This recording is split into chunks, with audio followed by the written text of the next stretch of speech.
రేపు 21వ తారీఖున ప్రధానమంత్రి నరేంద్ర మోడీ గారి ఆధ్వర్యంలో విశాఖపట్నం కేంద్రంగా ఇంటర్నేషనల్ యోగా డే ప్రారంభిస్తున్నాం. మీ అందరూ ఒకటి గుర్తుపెట్టుకోవాలి. ఇక్కడ అడుగుతున్నా, విశాఖపట్నంలో 21న ఇంటర్నేషనల్ యోగా డే ఉందని తెలిసిన వాళ్ళుంటే చేలు పైకెత్తండి. తెలిసిన వాళ్ళు ఓకే చేల్దించు. తెలియని వాళ్ళుంటే చెప్పండి. ఎవరో లేరు అంటున్నారు. ఓకే, ఎంతమంది యోగా ప్రాక్టీస్ చేస్తున్నారో చెప్పండి. చాలా తక్కువ. అవసరం లేదనుకున్న వాళ్ళు చేలు పైకెత్తండి. యోగా నాకు అవసరం లేదనే వాళ్ళు ఎవరో లేరు. కానీ కొంతమంది చేయడం లేదు. కొన్ని లక్ష్యాలను పెట్టుకున్నాం.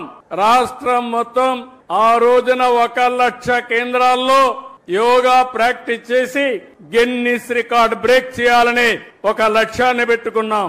విశాఖపట్నం కేంద్రంగా ఒకే సైట్ లో 5 లక్షల మంది యోగా చేయాలని అక్కడ నేనుంటా, మిత్రుడు పవన్ కళ్యాణ్ గారు ఉంటారు, ప్రధానమంత్రి నరేంద్ర మోడీ గారు ఉంటారు.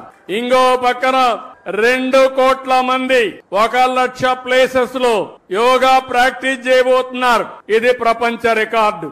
ఎక్కడా ఎప్పుడూ జరగని విధంగా 2 కోట్ల మంది మన రాష్ట్రం నుంచి ఇంకా ఇతర రాష్ట్రాల్లో నుంచి కూడా చేస్తున్నారు.